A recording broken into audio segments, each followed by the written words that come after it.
الذين آمنوا وتطمئن قلوبهم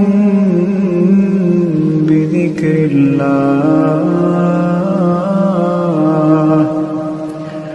ألا بذكر الله تطمئن القلوب আসসালামু আলাইকুম। আশা করি সবাই অনেক বেশি ভালো আছেন। নতুন আরও একটি ভিডিও ব্লগে আপনাদেরকে ওয়েলকাম জানাচ্ছি আমার চ্যানেল তারানা ইন্সপাইরেশন থেকে। আরএফএল বেস্ট বাইয়ের শোরুমে গিয়েছিলাম, সেখান থেকে সংসারের জন্য কিছু জিনিসপত্র কিনেছি। আরএফএলের শোরুমে যতবারই আসি ততবারই দেখি নতুন নতুন আইটেমের সমাহার। তো এই কিচেন র্যাকগুলো খুবই সুন্দর লাগছিল, আর এগুলোর দাম ছিল সবই প্রায় 2000 টাকার উপরে। এখানে কিছু ইলেকট্রিক কেতলি ছিল যেগুলোর দাম ছিল 2000 টাকার মধ্যে। এইখানে সুন্দর একটা এই যে টিস্যু বক্স দেখতে পাচ্ছিলাম। হ্যান্ড ওয়াশের জারগুলোও বেশ সুন্দর। আর এই পাশের সাইডটায় এত সুন্দর সুন্দর গ্লাসদানি ছিল যেগুলোর দাম ছিল 500 টাকার উপরে। গোল্ডেন কালার হওয়ার কারণে এগুলো দেখতে বেশ সুন্দর লাগছিল। তারপরে এর পাশের সাইডে ছিল এই যে স্পুন হোল্ডারগুলো। এত স্পুন হোল্ডার কালেকশন আমার খুবই ভালো লেগেছিল। এগুলোর দাম ছিল 350 টাকা থেকে শুরু করে 700 টাকার মধ্যে। প্রত্যেকটা জিনিসের আর আলাদা আলাদা করে দাম বললাম না, দামের একটা ধারণা দিয়ে দিচ্ছি। এইগুলো হচ্ছে ফ্রুট বাস্কেট, ফল রাখার ঝুড়ি আর কি।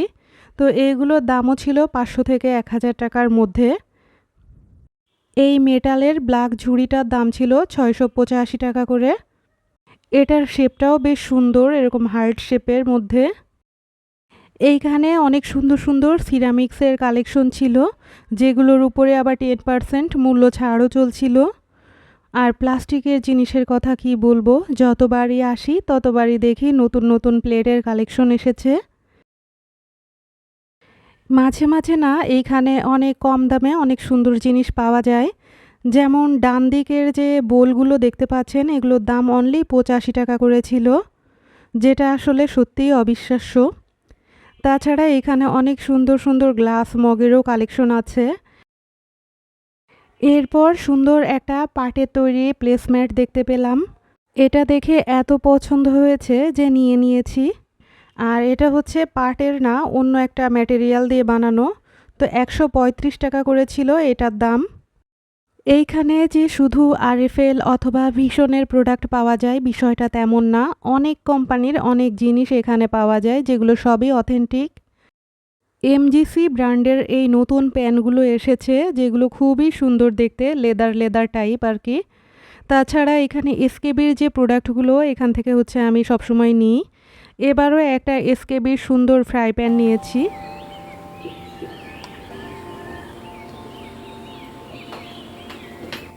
এটা হচ্ছে পরদিন সকালের একটা ফুটেজ। সকালবেলা উঠে গাছে হচ্ছে পানি দিচ্ছিলাম। বৃষ্টি হওয়ার কারণে গাছপালাগুলো বেশ সতেজ হয়ে উঠেছে। এখন হচ্ছে সকালের নাস্তা তৈরি করার জন্য কিচেনে চলে যাব।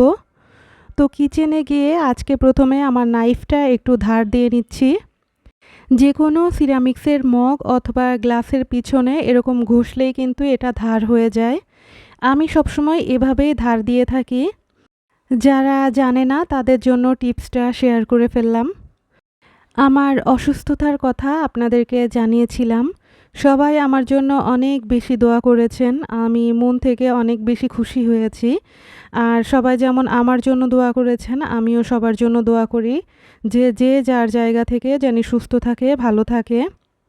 তো এখানে হচ্ছে আমি সকালে একটু ড্রাগন ফ্রুটস কেটে নিলাম, আর এখানে একটা ডিম ভেজে নিব। আর যেহেতু গরম পড়েছে তাই হচ্ছে আমি একটা কোল্ড কফি বানাবো। তো বাসায় কিভাবে খুব সহজে কোল্ড কফি বানানো যায় সেটা আপনাদের সাথে একটু পরে আমি দেখাচ্ছি।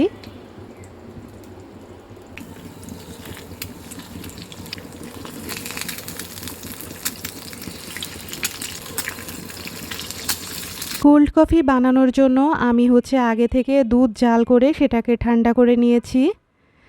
এরপর একটা মগে ২ চামচ হচ্ছে কফি দিয়ে দিলাম আর অল্প একটু দুধ দিয়ে দিয়েছি। তারপরে এটাকে সুন্দর করে বিট করে নিব। এরকম একটা বিটার থাকলে কাজটা অনেক সহজ হয়ে যায়। আর যাদের কাছে এরকম বিটার নেই তারা হচ্ছে কাঁটা চামচ অথবা হুইস্কের সাহায্যেও বিট করে নিতে পারবেন। এর ভিতরে এখন আমি আইস কিউব দিয়ে দিচ্ছি। আর যারা চিনি খান কফিতে তারা অবশ্যই এখানে চিনি অ্যাড করে নেবেন। চিনির পরিমাণটা একটু বেশি দিলে এটার টেস্ট বেশ ভালো হয়। এখন এটার ভিতরে আমি সেই জাল করে রাখা দুধটা দিয়ে দিলাম। আর এটা খেতে কিন্তু অনেক বেশি টেস্টি হয়। আপনারা বাসায় কিন্তু ট্রাই করে দেখতে পারেন।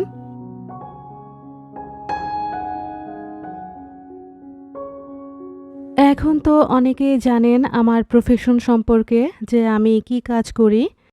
আমি তো একজন আইনজীবী। তো একটা কাজ হচ্ছে আমি বাসায় বসে দেখছিলাম। একজন লোক একটা জমি কিনবে, তো জমির কাগজপত্র ঠিক আছে কিনা সেটাই হচ্ছে দেখে দিচ্ছি। কেউ যখন কোনো জমি অথবা কোনো প্রপার্টি কিনবেন অবশ্যই একজন আইনজীবীর মাধ্যমে চেক করিয়ে দেখবেন। এতে করে হয় কি যে জিনিসগুলোতে যা ভুল আছে অথবা যা সতর্ক করা দরকার একজন আইনজীবী সবটাই কিন্তু আপনাকে হেল্প করতে পারবে। তো কাজটা হচ্ছে আগের দিন রাত থেকেই দেখছিলাম। তো পরদিন সকালবেলা নাস্তা করতে করতে এটা হচ্ছে পুরোপুরি কমপ্লিট করে নিচ্ছি। আজকে হচ্ছে ডক্টরের কাছে যাব। ডক্টরের কাছে অ্যাপয়েন্টমেন্ট নেওয়া আছে বিকালের দিকে। আপনারা তো জানেনই স্কয়ার হসপিটালে একজন ডক্টরের আন্ডারে আমি আছি। ছোট একটা ইনফেকশনের কারণে ডক্টর মনে হয় আমাকে এমন কোনো টেস্ট বাদ রাখেনি যে দেওয়া দরকার। তো মোটামুটি সব টেস্টই করিয়েছি। আজকে হচ্ছে ডক্টরের কাছে দেখাতে যাব টেস্টের রিপোর্টগুলা।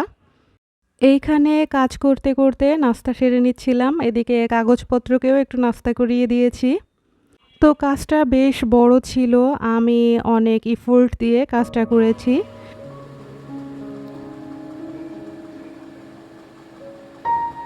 আরএফএল বেস্ট বাই থেকে কি কেনাকাটা করেছি সেটাও এখন আপনাদেরকে দেখাবো। তার আগে ড্রয়িং রুমটা একটু গুছিয়ে নিচ্ছি। আমার আগের ভ্লগে আমি আপনাদেরকে বলেছিলাম যে আমি কোথায় থাকি, আমার এই ভ্লগটাতে আমি জানিয়ে দিব। তো আমি যেখানে থাকি সেখান থেকে হচ্ছে মৌচাক মার্কেটটা খুবই কাছে। আর মৌচাক মার্কেটের আশেপাশে তো আছে হচ্ছে বেইলি রোড, শান্তিনগর, মগবাজার, মালিবাগ। আমি মগবাজার থাকি না সেটুকু বলতে পারি। তবে অন্য যে জায়গাগুলোর নাম বললাম সেগুলোর একটা জায়গায় হচ্ছে আমি থাকি। আর আজকে যে আরএফএলের শোরুমটা দেখালাম সেটা হচ্ছে মৌচাক মার্কেটের একটা শোরুম। মৌচাক মার্কেটের নাম তো প্রায় সবাই জেনে থাকবেন, কারণ এটা খুবই পপুলার একটা জায়গা ঢাকার ভিতরে। যদিও আমি লোকেশনটা এক্স্যাক্ট আপনাদেরকে বলিনি, তারপরেও আশা করছি আপনাদের সাথে মোটামুটি আমি শেয়ার করতে পেরেছি যে আমি কোন এরিয়াটাতে থাকি। আরএফএল বেস্ট বাইয়ে গিয়ে আমি হচ্ছে 3টা জিনিস কিনেছি। আর 3টা জিনিস টোটাল মিলিয়ে আমার হচ্ছে 1800-1900 টাকার মতো পড়েছে। প্রথমে দেখিয়ে দিচ্ছি আমার পাটের তৈরি সেই প্লেসম্যাটটা। আর এটার দাম কত নিয়েছে সেটাও আমি বলে দিব। এমনকি যে জিনিসটা কিনেছি সব কয়টারই দাম দেখিয়ে দিব। এটা হচ্ছে 115 টাকা দাম ছিল। আর এইটা নিয়েছি একটা উদ্দেশ্যে, আমার এইখানে যে টুলটা আছে এই টুলটার উপরে দেওয়ার জন্য। এই টুলটার উপরের লেদার কিছু জায়গায় একটু ফেটে ফেটে গিয়েছে, তাই হচ্ছে এটার উপরে এই প্লেসম্যাটটা দিয়ে এরকম ফুলদানি রাখা যাবে, আবার চাইলে বসাও যাবে। তো এই উদ্দেশ্য করে হচ্ছে আমি এটা কিনেছি মূলত।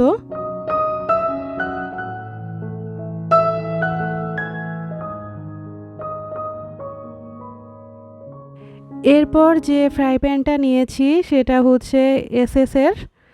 এসকেবির প্রোডাক্ট হচ্ছে খুবই ভালো মানের প্রোডাক্ট। আমার অনেক প্রোডাক্ট আছে যেগুলো হচ্ছে এসকেবি ব্র্যান্ডের। এটার দাম ছিল 1450 টাকা। তবে কিছুদিন আগে আমি যখন আরএফএলে গিয়েছিলাম তখন এটার দাম 1300 টাকা সামথিং ছিল আর কি। এখন একটু দাম বেড়েছে। স্টেইনলেস স্টিলের এই প্রোডাক্টগুলো স্বাস্থ্যের জন্য খুবই ভালো। এতে কোনো ক্ষতিকর কেমিক্যাল বের হয় না। এটা ছিল 24 সেন্টিমিটারের একটা কড়াই। এসকেবির প্রোডাক্টের প্রত্যেকটার নিচে এরকম হচ্ছে ডাবল লেয়ারিং করা থাকে। আর এরকম যদি লেয়ারিং করা থাকে তাহলে কিন্তু খাবার পুড়ে যাওয়ার সম্ভাবনা খুব কম থাকে। এটার সাথে যে ঢাকনা দেওয়া ছিল সেটাও হচ্ছে স্টিলের। তো এরকম এসএসের প্রোডাক্ট কেনার আগে অবশ্যই ওই নিচের ডাবল লেয়ারিং দেখে কিনবেন, তাহলে দেখবেন যে অনেক ভালো থাকবে সেটা। এরপর নিয়েছি এরকম একটা সিরামিক্সের বোলটা কিন্তু বেশ বড়সড় সাইজের, আর এটার দাম ছিল ৩০৫ টাকা, আর 10% ডিসকাউন্টও পেয়েছি এতে আমি। তো এই ছিল আজকের আরএফএল কেনাকাটা। তো আরএফএলে তো আমি প্রায়ই যাই আর একটা জিনিস কেনাকাটা করে নিয়ে আসি, তাও আপনাদের সাথে সেগুলো শেয়ারও করি। তো যখন যাই তখন কিন্তু তেমন কোনো উদ্দেশ্য থাকে না কেনার, তবে যাওয়ার পরে জিনিসগুলো পছন্দ হয়ে যায়, তাই হচ্ছে নিয়ে ফেলি। আমার আজকের কেনাকাটাগুলো কেমন হয়েছে অথবা আমার ভ্লগটা আজকে আপনাদের কাছে কেমন লেগেছে কমেন্ট করে জানাতে ভুলবেন না। আর যারা নতুন তাদের কাছে রিকোয়েস্ট থাকবে সাবস্ক্রাইব করে আমার পাশে থাকার। আর সকলের কাছে রিকোয়েস্ট থাকবে লাইক কমেন্ট শেয়ার করে আমার পাশে থাকার। এইখানে হচ্ছে 8 জন ব্যক্তির জন্য আমি কাচ্চি বিরিয়ানি রান্না করে নিব। তো কাচ্চি বিরিয়ানি রান্না করতে গেলে তো আর কম করে রান্না করা যায় না, একটু বেশি বেশি রান্না হয়ে যায়। এইখানে হচ্ছে 2 কেজি মাংস আর 1.5 কেজি পোলাওয়ের চাল নিয়েছি, আর প্যাকেট মশলা 2টা দিয়েছি, সাথে আমি আরও কিছু মশলা এক্সট্রা অ্যাড করেছি, যেমন আদা বাটা, রসুন বাটা, জিরা বাটা। মাংসটা 90% সিদ্ধ করে নিয়েছি, আর অন্য চুলাতে আমি হচ্ছে পোলাও বসিয়ে দিয়েছি। পোলাওটাও 90% মতো রান্না করব, তারপরে দুইটাকে মিক্স করে দিয়ে আমি হচ্ছে 1 ঘন্টার জন্য এটাকে ভাপে রাখবো। তো এই যে ভাপে রাখার পরে হচ্ছে উপরে আমি পেঁয়াজ বেরেস্তা ছড়িয়ে দিয়েছিলাম, আর যেহেতু পরিমাণটা একটু বেশি সেজন্য হচ্ছে আমি এখানে একটা বড় হাঁড়িতে এটা বসিয়ে দিয়েছি। একটা প্লেটে রিসলিয়ার জন্য আমি হচ্ছে সার্ভ করে নিয়েছি, আর রান্নাটা খেয়ে কিন্তু সবাই অনেক বেশি প্রশংসা করেছে। কাচ্চি রান্না করতে কিন্তু মাংসটা একটু বড় সাইজের লাগে, আর এর ভিতরে আলুগুলো যদি খুব সুন্দর করে সিদ্ধ হয় তাহলেই কিন্তু পারফেক্ট একটা ব্যালেন্স হয়। পাশাপাশি পোলাওয়ের চালটাও একদম ঠিকভাবে সিদ্ধ হওয়া লাগে, আর এই সব কিছুর কম্বিনেশনেই কিন্তু একটা সুন্দর কাচ্চি রান্না করা যায়। যেহেতু স্কয়ার হসপিটালটা হচ্ছে পান্থপথ ধানমন্ডির ওই সাইডটায়, আর আমার বাসা হচ্ছে মৌচাকের এই দিকে, তো যেতে প্রায় 1 ঘন্টা সময় লাগবে। আমি 4টার দিকে বের হয়ে গিয়েছিলাম। আজকে হচ্ছে আমি একাই যাচ্ছি, কারণ রিসলিয়ার পাপা একটু আজকে বিজি। তবে আজকে আমি যে ফুটেজগুলো দেখাবো এটা হচ্ছে আমার টোটাল ডক্টরের কাছে যতদিন এসেছি সেখান থেকে একটু একটু করে নেওয়া।